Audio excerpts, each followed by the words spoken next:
ত্রয়োদশ জাতীয় সংসদ নির্বাচনে ভোটারদের নানা তথ্য জানাতে smart election management BD app সহ 4টি পদ্ধতির কথা বলেছে নির্বাচন কমিশন ইসি। এর মধ্যে অ্যাপের সাহায্যে জাতীয় পরিচয়পত্র এনআইডি নম্বর দিয়ে ঘরে বসেই নিজেদের ভোটকেন্দ্রের নাম, নম্বর ও অবস্থান জানতে পারবেন ভোটাররা। 12 ফেব্রুয়ারি সংসদ নির্বাচন ও গণভোট হবে। এই নির্বাচনে 299 আসনে ভোট হবে। এবার ভোটার রয়েছে পেগনে 13 কোটি, আর ভোট কেন্দ্র রয়েছে 42,779টি। ইসির জনসংযোগ শাখার পরিচালক মোহাম্মদ রুহুল আমিন মল্লিক বলেন, অ্যাপটি গুগল প্লে স্টোর ও অ্যাপল অ্যাপ স্টোরে পাওয়া যাচ্ছে।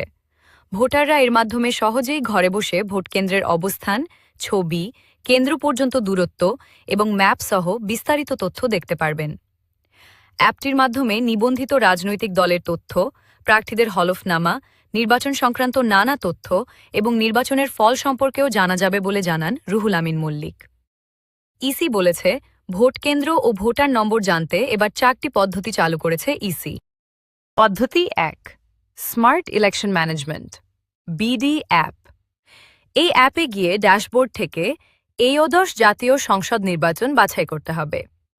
এরপর ভোট কেন্দ্র খুঁজুন অপশনে গিয়ে এনআইডি নম্বর এবং জন্ম তারিখ ইনপুট দিলে ভোটার নম্বর, ভোটার ক্রমিক নম্বর, ভোট কেন্দ্রের নাম ও ঠিকানা দেখা যাবে।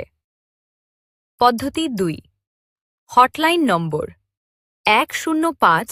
দেশের যে কোনো স্থানের ভোটার হটলাইন নম্বর 105-এ ফোন করে ভোটার নম্বর ও কেন্দ্র সম্পর্কিত তথ্য জানতে পারেন।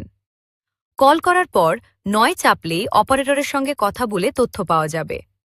হটলাইনে ভোটারের এনআইডি নম্বর ও জন্ম তারিখ জানাতে হবে। এই পরিষেবা প্রতিদিন ভোর 6টা থেকে রাত 12টা পর্যন্ত চালু থাকবে।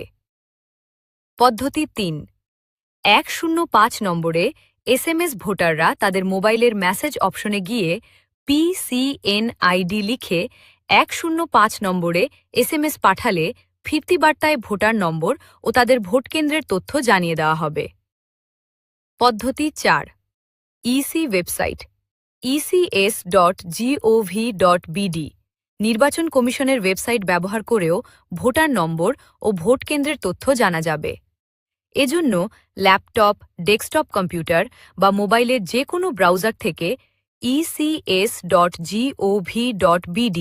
ওয়েবসাইটে প্রবেশ করতে হবে। এরপর ওয়েবসাইটের ভোটকেন্দ্র মেনুতে ক্লিক করলেই ভোটকেন্দ্র অনুসন্ধানের অপশন পাওয়া যাবে। ওয়েবসাইটে 2টি উপায়ে ভোটকেন্দ্র খোঁজা যাবে। প্রথমত, নির্বাচনী এলাকা, উপজেলা/থানা নির্বাচন করে সংশ্লিষ্ট কেন্দ্রের তালিকা দেখা যাবে।